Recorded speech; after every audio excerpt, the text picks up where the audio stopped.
Welcome back to Kiwi Real Estate Inside Out. I'm Denise Cano, and as always, I'm here with my partner in, well, everything, Dr. Lee Cano. Lee, how are you hanging in there today? Hanging in, yeah. Survived another round of database gremlins this morning. And remembered to put my socks on the right feet. So that's a win, right? Absolutely, that's progress. Now, look, the 2025 market, there's just this huge question in every homeowner's mind. What am I walking into if I sell? We're seeing median price rises in some regions, flattening out in others. Wellington's stayed pretty steady, but let's be honest, Auckland's bounced again, and Hawke's Bay, wow, that's been a journey since the policy changes last October. Lee, you've pored over the CoreLogic numbers this month. What's your take?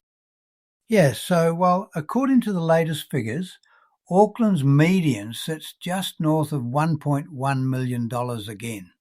And Dunedin's still one of the quickest markets, with some sales closing in under 3 weeks. That's bananas. But lately there's been real fluctuation in buyer demand because we had those lending regulation tweaks. Remember those LVR restrictions getting loosened back in March? That made a big dent, especially for first-time buyers. But Denise, you had that case in Hawke's Bay. Yeah, talk about a close call. I heard about a Hawke's Bay client, lovely couple, who almost mistimed their listing because they didn't realize those new lending rules were about to kick in. Everyone sort of, panicked a bit and rushed onto the market before the new thresholds moved. Their neighbor across the street waited, got caught with a bunch more listings competing against theirs, and it cost them a solid 6 weeks extra on market. So, if you're thinking of selling this year, seriously, watch the lending news. It shifts the playing field, even in regional spots. And remember, it's not just price, it's average days on market too. If you don't time it, you can go from 3 weeks to 3 months, depending on those outside economic levers. So yeah, keep one eye on the RBNZ and one on your local agent, or else you might miss that sweet spot. Let's talk about the potholes, shall we? The big three: overpricing, skimping on disclosures, and my personal bugbear, bad presentation. Lee, you love your stats. How often do you see sellers overpricing because they're, a bit too attached? All the time, Denise. Look, it's natural. You raise kids there, paint the dining room walls yourself. Next thing, you think it's worth 50 grand extra. But the market, it doesn't care about holiday memories. It cares about data. Getting a proper comparative market analysis using the current real numbers, price per square meter, recent solds. It just grounds those expectations. The danger is you scare off the real buyers in week one, and usually you end up with less in your back pocket after that slow price drop dance. Spot on. And then skipping out on disclosures.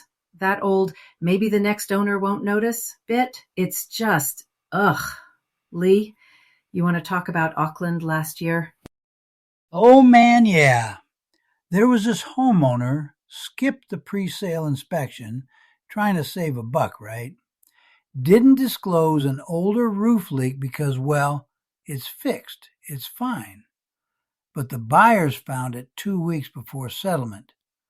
Lawsuits, compensation, all avoidable for the sake of a $600 inspection. Ended up losing tens of thousands, plus the stress. And bad vibes. No agent wants to deal with that mess either. Exactly. And presentation? If your place still looks like it's straight out of 1983 with laundry everywhere, the little things pile up. It sounds like basic advice, but most agents still have that horror story about the property with a random pet rabbit hopping around in listing photos. True story, won't name names. You love that story. Thing is, Even little lapses in presentation add up to huge perception drops in buyer eyes, especially in a digital-first market, which brings us into the must-dos for getting your property ready. Staging, professional photography, and working with a licensed agent. It's not just fluff. It's what pushes you to the top of search results, or at least higher up in buyer interest. Denise, you built eAgent NZ Limited basically on sharing this stuff with other agents, right? I mean, yeah, when we started eAgent, the big thing was, how do you give Kiwi agents the right toolkit? Regulations keep evolving, but some truths don't change. You need up-to-date property marketing disclosures, vendor statements, and that practical guidance on prepping a property. The training we do now, way more focused on current compliance, especially with vendor statements. Honestly, it saved so many deals from falling at the last hurdle. And it's not just paperwork. It's that you need a trained agent who understands the latest legalities. Think about it. Ad campaigns that say it's sun-drenched when the place gets more rain than sunshine, not a good look. It's all tied to advertising standards, too. Agents can get caught out for even tiny mistakes. Right. And prepping your place with clean, simple staging and killer photography isn't about hiding flaws. It's about showing potential and making sure you don't get skipped online.